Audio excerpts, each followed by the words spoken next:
new watch, new babe. So what's good, TMG fam? Listen, y'all should have known it was coming. Should have known it was coming, bro. Some form of NASA, space, some form of something after the recent news. And if you don't know what I'm talking about, the pilot that just recently reported that it was a possible either UFO or missile that flew over top of his plane just here recently, bro. Now, you can continue to be naive. You can continue to move around and travel and walk around in your little bubble where the weather is always nice and think that there isn't like extraterrestrial life forms or like other things that are out there besides us. It's just, at this point, I used to be like that and be like, man, I ain't believing in that stuff. But it seems like the more time goes by, the more you continue to hear about it, that like, they're not just gonna talk about something for so long and it not be some type of credence to it. Like, it's got to be. I'm willing to bet a lot. I'm willing to double down on a lot to say that it's out there. But anyway, NASA astronaut returns with chilling information about Earth. Now, they're releasing this video out now. The information may have been public, it may not have been. I don't trust anything these days, bro. They keep a lot of stuff hidden from us. You know what I'm saying? So it'll be important to know when this information came out, right? It'll also be important to know when he actually went on this or did whatever he did. You know what I'm saying? And what's the gap in between? Because they be trying to hide stuff from us, bro. Let's check this video out, though. Gordon Cooper would find a mystery that he kept secret for 40 years. He told right off the bat, a mystery that he kept secret for 40 years. Right off the bat, bro. Like, I'm telling you, they be keeping a lot of stuff from us, bro. nobody about his discovery in all that time, not even NASA. Instead, he worked covertly to decipher his discovery. Yet with his time running out, Cooper passed on his enigma to a friend. Finally, we know the shocking puzzle that Cooper saw as he gazed back at the Earth, and we're gonna share it with you. So, we won't keep you waiting any longer. The 1950s kicked off the space race between America and the Soviet Union. At the end of the decade, the Soviet Union was well in the lead. Thanks to successful missions such as the launch of the Sputnik projects, the National Aeronautics and Space Administration was created in America during 1958. With the Soviet Union racing ahead, NASA needed to quickly fire back with their own successful space missions, especially after the Soviet cosmonaut Yuri Gagarin became the first human in space in 1961. The contest between the two nations was set. Who would land on the moon first and place their flag? Who would take that first? One giant leap for mankind.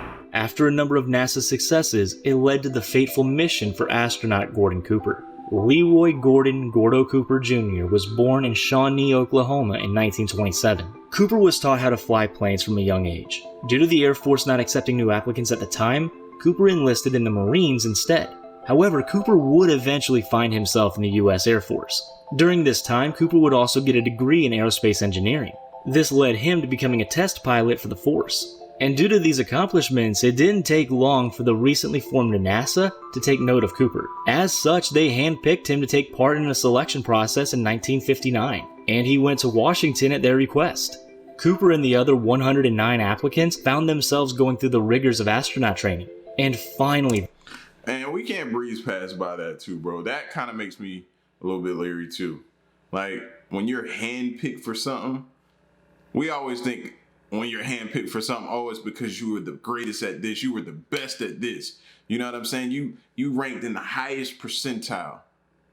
When in all actuality, it probably is a little more to it than that. Like, I'm not saying that's not a factor.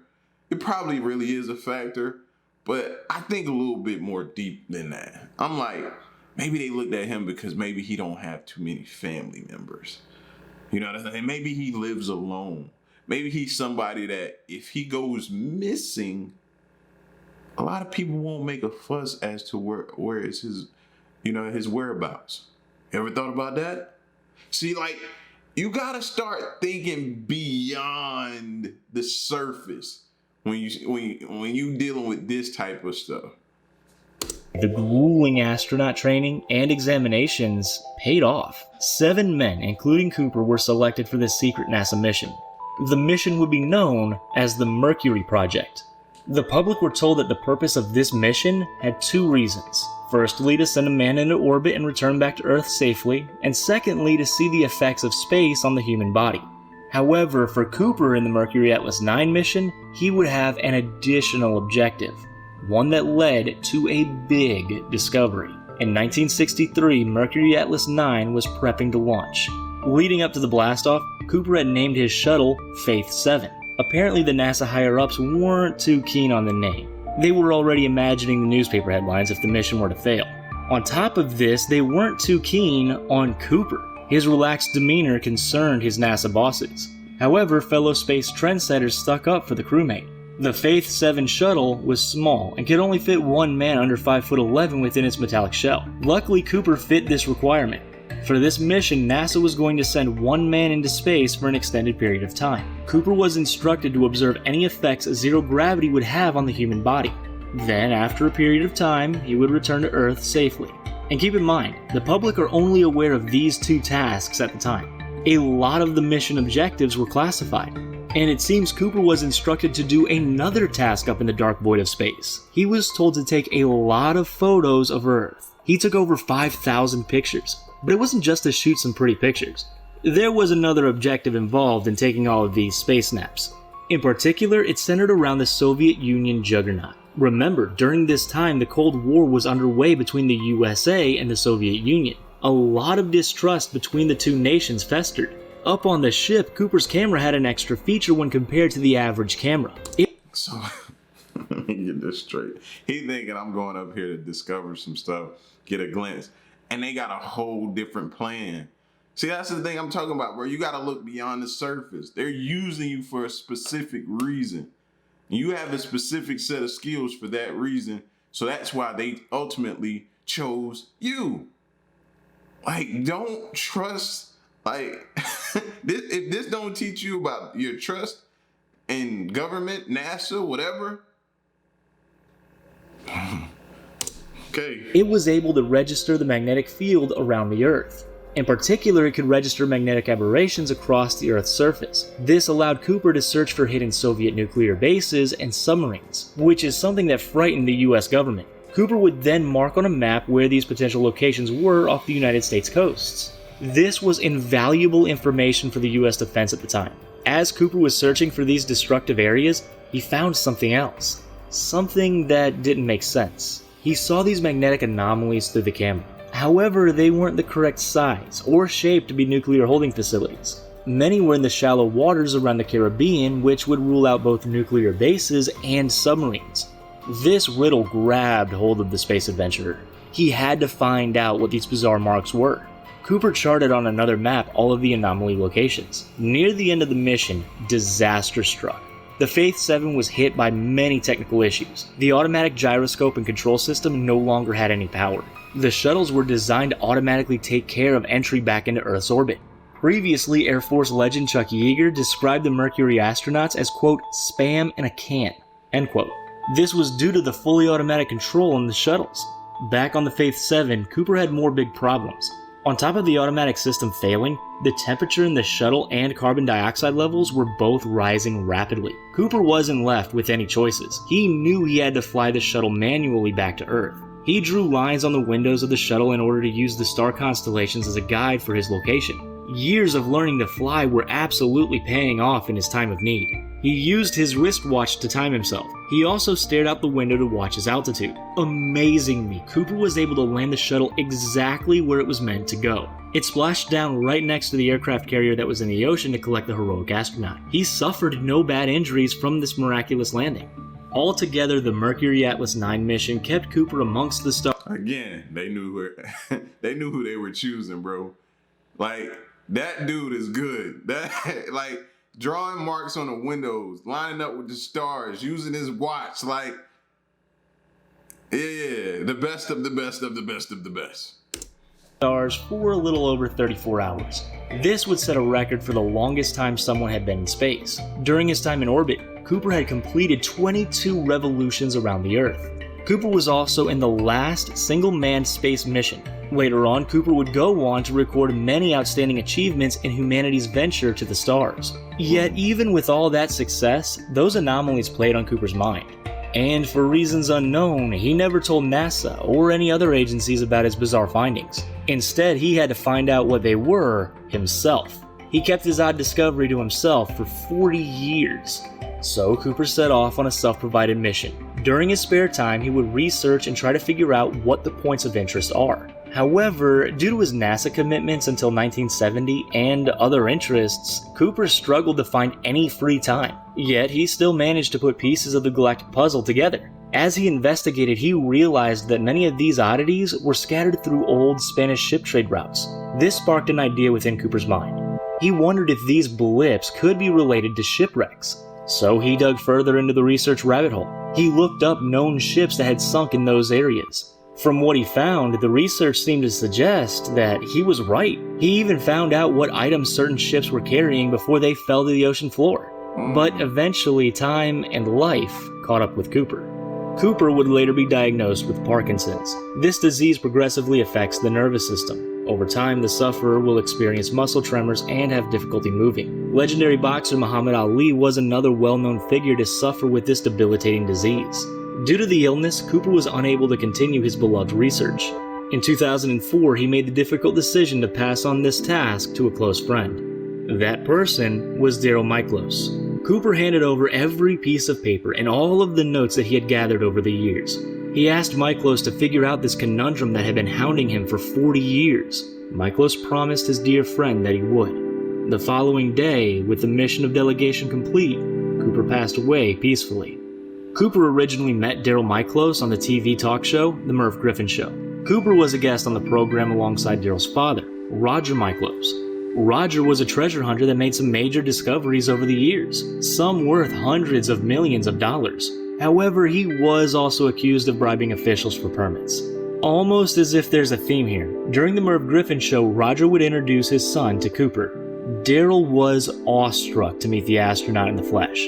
The two would go on to become good friends, so much so that Daryl Miklos and Cooper would share an office for many years. In the files that Miklos had inherited, he saw that Cooper had marked over 150 locations for possible shipwrecks. However, some of the marked locations were labeled as, quote, unknown. And that's something we're going to get into here in a moment. Armed with this mission, Miklos felt the burning desire to fulfill his mentor's request. Miklos has been involved in the historical shipwreck recovery business for over 45 years. He had a lot of resources and experience under his belt for this mammoth task. However, Miklos would need financing for these expeditions. All of that equipment is rather expensive. And this... But it still feels like it's something they're leaving out. Like... you figure out that, okay, it's shipwrecks. At that point, why don't you notify NASA or the government to say, okay, this is something I found at that point? Unless you found something along with that, or those shipwrecks are significant for some strange reason, maybe war, or maybe, I don't know. I'm trying to, like, it's some missing information here is what I feel like. Is where the Discovery Channel comes in. Immediately, Discovery agreed to film Miklos' expedition for a documentary series. The show was titled Cooper's Treasure. Considering the history of the research, it sounds like a fitting tribute to the man responsible for this treasure hunt. Miklos describes the research as potentially being worth billions of dollars in gold and other valuable items. On top of the... Oh, now we talking. Now we talking. That's why he kept it a secret. I knew it had to be something more than just the sheer of wanting to just unearth something yourself, figure it out yourself. No, it had to be something. And here we are. Gold. Riches, there could be some invaluable historical knowledge from finding these broken vessels, which up until this point were lost to the ocean's hold. Soon the team began their enormous task. They chose one of the marked coordinates on Cooper's map, and when they arrived, they discovered pieces of a sunken ship. The information from all of Cooper's notes turned out to be accurate in some capacity. Miklos and his crew made a number of great discoveries in this journey. While they have found pieces of gold, they also found items of another nature. In one instance, they found a collection of cannons from the 1700s lying together on the seabed. The cannons are thought to have either been dumped by the ship in one go to lighten the load, or that they fell off during the sinking of the ship while it was swaying back and forth. They also found perhaps their most famous find, an anchor from one of Christopher Columbus's ships. This bower anchor is dated to have been used between 1492 and 1550. Now that had to be worth a lot. Chris, are you serious, bro? Yeah, now I see what Cooper was doing. The historical adventurer was known to use anchors that looked like this for his seafaring ships. It weighs between a hefty 1,200 and 1,500 pounds. Miklos was also interviewed in regards to one discovery in particular. Miklos stated to the Daily Mail that he found an extraterrestrial spaceship in the Bermuda Triangle. The Bermuda Triangle already has a conspiracy-ridden lineage before this potential find. Miklos claims that he has never seen anything like this before. This object has obtrusions that are 15,300 feet long coming from its sides. What's interesting is the area where they discovered this vessel was the location that Cooper had labeled unknown. Cooper himself was a big believer in the existence of alien life, something which NASA distanced themselves. We knew it, bro. We knew it. You can't, come on, man. You can't get over on us. From when he spoke in a public forum. Cooper made a lot of claims about the US government's interactions with life beyond the Earth. However, Miklos believes his mentor's allegations about the presence of extraterrestrial life. Perhaps this unidentified submerged object, or USO, discovery could help shape Cooper's claims. Or maybe it won't. We'll just have to wait and find out. Maybe aliens already live among us. Either way, Cooper's anomaly map has led to some great historical finds. Hopefully, it'll lead to many more. And that's it. Do you think the map will lead to any more discoveries? If so, what do you think the next big find will be? We're hoping for some more USOs, and if so, hopefully the aliens look more like Baby Yoda than Mars. Yeah, that's over with. But anyway, man, Cooper's mentee, who took over after he passed and vowed to continue the exploration, like, he better, like, look over his shoulder for the rest of his life, man, because when you start gaining that type of knowledge, that type of, you know what I'm saying, information, whereabouts of different things that they might, quote unquote, be hiding from us. Oh yeah, that's when you got to worry about your life at that point in time, because any minute they can have you X'd out of here, bro. You know what I'm saying? Like, yeah, you know too much. You know too much. You can compromise some type of mission, or yeah. He better be careful. That's all I'm gonna say, and I'm gonna leave it at that. All right, and I'm out of here. Y'all get at me in the comment section. It's your boy L to the next reaction. I'm out. Peace. Y'all stay solid. Hey.